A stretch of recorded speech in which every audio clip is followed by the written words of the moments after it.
Hi, Chris Guzmal here. Now we're going to see whether or not our partition tests work in their full glory. And as you can actually see, if you look over here on the right, we have a failure. I'll run it again and expect to see the same error, although these values are um, generated somewhat randomly. And the error that we're getting is that we expected the first 50 elements to be less than 51. And when we look at our code, that seems to make sense because we iterate for 50 times and set the even elements to a value that is at most 50 and the odd elements to a value that is at least 51. Maybe there's a possibility. Theoretically, math.random could return 0, but we'll ignore that. We've gotten away with it so far anyway. And then we set a pivot at equal to 50, and so everything that's 50 or lower, 50 or higher, excuse me, will end up on the right, and everything that's less than 50 will end up on the left. And of course, because there's exactly 50 of each, we would expect there to be the first 50 elements to be less than 51. But that pivot element of a value 50 can be placed anywhere over on the right. And in fact, I don't know if we can spot it here, but there's the 50. The 50's down here. And you'd think, oh, well, that's wrong. But it's not. It's correct for the same reason our earlier, more basic test case was correct.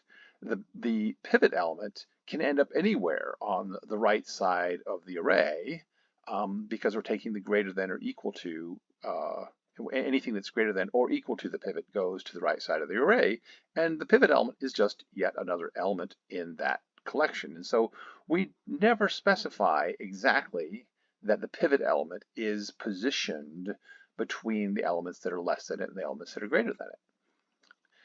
And so as a result, it is correct that only 49 elements will be less than 51 in the first, well, actually only the first 49 elements will be less than 51. And now when we run, we pass all of our test cases. All right, so with that done, the good news is our partition testing works, our partition method works in the REPL that corresponded to partitioning only. If we go over to quicksort, we'll rerun our code here. And the good news here is, although we have some extra stuff being printed out, we do pass our one test. The bad news is we are not 100% confident that we'll pass every test, nor have we encapsulated our work. I'm going to skip doing the encapsulation work in front of you and just do an additional quicksort of a larger array, okay? And so A has already been declared, and I can therefore make it a larger array, 3.14. I'm just choosing random numbers out of pi. 3, 1, 4, 1, 5, 9, 2, 6, 5, 3, 5, 8, 9. So we have a repeated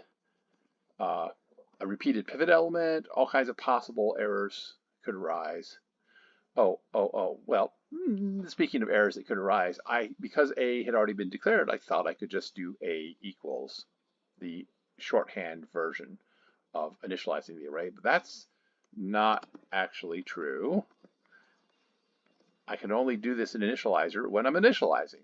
And so I establish AR, and then it's starting to complain because I don't use AR. That's okay. I can just do a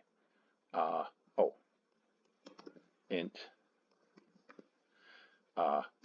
exp for expected. And what is that expected value? Well, there's a couple of 1s. I see a 2. I see a couple of 3s. Kind of sorting this by in my head. 1, 1, 2, 2, 3, 5, 5. Oh, there's a 4 in there. I almost want to make a mistake here. 1, 2, 3, 4, 5, 6, 7, 8, 9, 10, 11, 12, 13. So there's 13 of these. And I've put in 8, 9, 10, 11, 12, 13. You know, they're wrong. Let's go ahead and do it wrong. So the expected is wrong. But that's good in its way because it'll help us verify that our little test is actually right. And then we're going to call quicksort on AR of 0 and AR.length -1.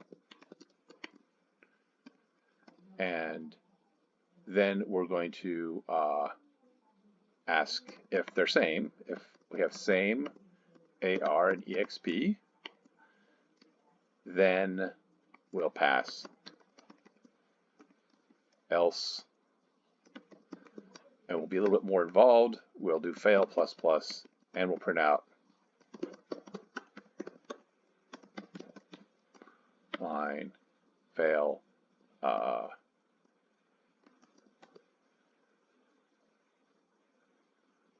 actual, and we're actually hoping the actual will be correct, so I can put in the correct thing. Two string of AR, that's the actual, and the expected will be 2 string of EXP.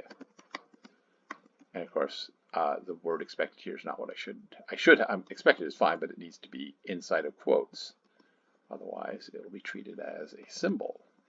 Here it's treated as a string.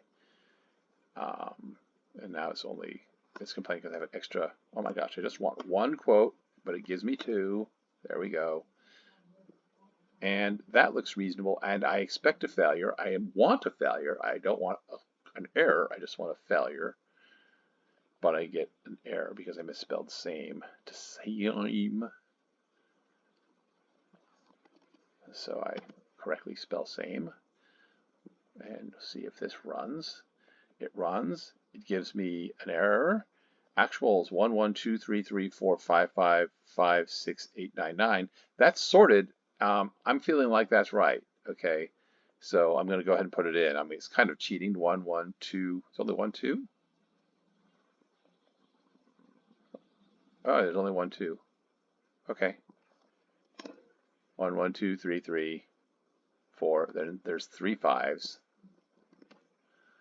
And a 6 and an 8 and 2 9s.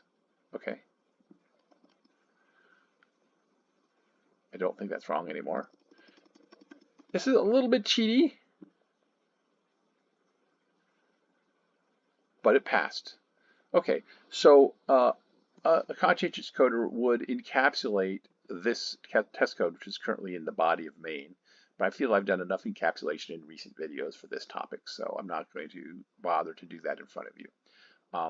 This gives me a lot of confidence that this test case gives me a lot of confidence that indeed the sorting algorithm is working correctly. I do need to go and clean up because it passed. It shouldn't have all these extra printouts, okay? And so which were meant as diagnostics. And so in a future video, what we should do is we should show you how to make it so that these printouts can be generated using debugging tools rather than in this sort of clunky way where they're printed out and then we have to remove them. So my process is going to be to remove just a couple of printouts and then run. And as we can see, hello world, I'm happy to keep around. The past 2 failed 0, I'm happy to keep. And so I now am content that our quicksort does indeed work. We'll do another video that summarizes everything that we've done so far.